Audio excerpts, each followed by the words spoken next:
कैसे छीन सकते हैं भगवान जी? इतना सब कुछ खोने के बाद मैं अपनी माँ बनने का हक कैसे खो दूं? कॉन्ग्रेचुलेशन आबिरा, तुम सचमुच प्रेग्नेंट हो। ये वो बहुत खुश होगा। एक मिनट आबिरा, कि एक प्रेगनेंसी तुम्हारे लिए बिल्कुल सेफ नहीं है, तुम्हारी जान भी जा सकती है, इसलिए मैं तुम्हें यही एडवाइस करूंगी। जैसे कि आप लोगों ने देखा कि दादी सा ने मन्नू का केबिन अबीरा को दे दिया। इस बात से मन्नू और मनीषा दोनों ही बहुत बुरी तरह चिढ़ जाते हैं और मनीषा दादी सा से कहती है कि दादी सा ये केबिन तो मन्नू का था ना। तब अबीरा को ये बात पता चलती है कि ये केबिन दादी सा मन्नू को देने वाली थी। अबीरा मनीषा से कहती है कि चाची सा मुझे नहीं पता था कि दादी सा ये केबिन चाचा सा को देने वाली थी। और अबीरा कहती है कि सही मायने में इस केबिन पर हक तो चाचा सा का ही है। चाचा सा आप इस केबिन को रख लीजिए, मुझे ये केबिन नहीं चाहिए। चाचा सा अबीरा को कहते हैं मुझे किसी की भीख नहीं चाहिए। ये कहकर वहाँ से चले जाते हैं और अबीरा फिर से और ज्यादा परेशान हो जाती है। और इधर ही रूही चाची सा को चाचा सा की नेम प्लेट देती है और कहती है कि इसको संभाल कर रखना ताकि आपको याद रहे कि अबीरा ने आपसे क्या छीना। अबीरा ने मुझसे भी मेरा सब कुछ छीन लिया। अब वो धीरे धीरे करके पूरे परिवार से सब कुछ छीनना चाहती है। मतलब रूही एक तरीके से मनीषा को पूरी तरह से भड़का देती है अबीरा के खिलाफ और कहती है कि अबीरा दिखावा करती है मासूम बनने का, लेकिन वो बिल्कुल भी मासूम नहीं है। अगले ही सीन में हम देखते हैं कि अरमान अबीरा से कहता है कि तुमने चाचा सा का केबिन क्यों लिया। अबीरा कहती है कि मुझे नहीं पता था कि दादी सा ये केबिन चाचा सा को देने वाली है। और अबीरा कहती है कि मैं तुम्हारी वाइफ हूँ, तुम्हारा पंचिंग बैग नहीं, जब चाहो तुम मेरे पे गुस्सा उतार दो।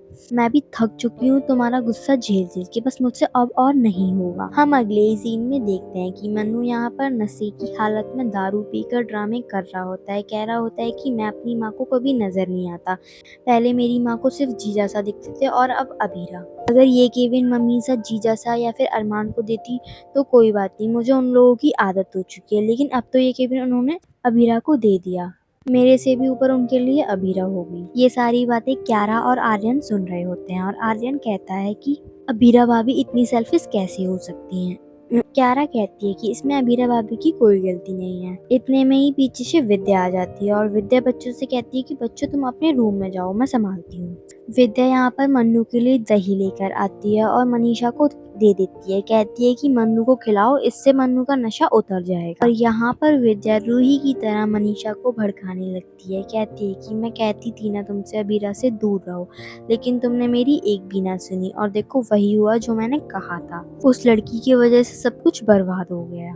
यहाँ पे मनीषा को लगता है कि सब कुछ अबीरा की वजह से ही हुआ था। अगले ही सीन में हम देखते हैं कि मनीष रोहित को घर पे बुलाता है और रोहित को एक बॉक्स देता है जिसमें कि रूही की बचपन की यादें होती हैं। रोहित वीनानु से कहता है कि आपने मुझे बॉक्स देने के लिए तो नहीं बुलाया था। मनीष रोहित से अबीरा की बात करता है और रोहित कह देता है कि आप भाभी को डिफेंड मत कीजिए, भाभी की माँ ने रूही से सब कुछ छीन लिया और अब भाभी भी उन्हीं के कदमों पे चल रही हैं। मनीष रोहित से कहता है कि तुम क्यों रूही के कदमों पे चल रहे हो, माना कि तुम रूही के पति हो लेकिन तुम उस घर के बेटे भी तो। अगले ही सीन में हम देखते हैं अबीरा आउट हाउस में होती है और यहाँ पर अरमान उसके लिए एक बॉक्स लेकर आता है और उसको देता है और सॉरी भी बोलता है। अबीरा उससे नाराज होती है, वो बॉक्स नहीं खोलती। अबीरा से कहते हैं कि एक बार इस बॉक्स को खोलो तो सही, इसमें अक्षरा मैम का सॉल है। अबीरा तुरंत उस सॉल को खोलकर ओढ़ लेती है और कहती है कि तुम्हें ये सॉल कहाँ से मिला। अरमान कहता है कि जब हम रिजॉर्ट को रिपेयर कराने मसूरी गए थे, ये जब मुझे वहाँ मिला था, मैंने सोचा था मैं तुम्हें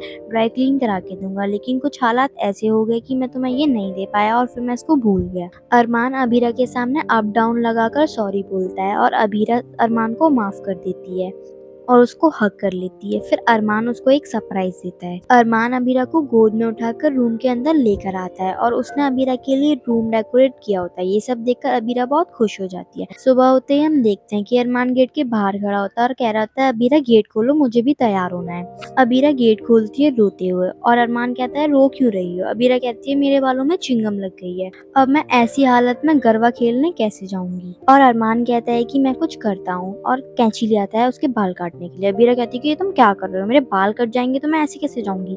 फिर अरमान इंटरनेट पे देख दाख कर उसकी चिंगम निकाल देता है और वो लोग गरबा के लिए रेडी होकर आ जाते हैं। यहाँ पर अबीरा दादी सा से कह रही होती है कि दादी सा आप ऊपर मत देखना, अगर आप ऊपर देखोगे तो चांद की खूबसूरती कम हो जाएगी, क्योंकि आज आप चांद से भी ज्यादा सुंदर लग रही है। और दादी सा की नजर उतारती है। ये सारी चीजें मन्नू और मनीषा देख रहे होते हैं और मन्नू को ये सब बिल्कुल भी पसंद नहीं आता। वो वहाँ से गुस्से में चला जाता है। मनीषा उसको पीछे से रोकती कि मन्नू रुको रुको रुको। और मन्नू ने यहाँ पर एक गुंडे को पैसे दिए होते हैं अबीरा को मारने के लिए, और गलती से वो चक्कू मासा को लग जाता है।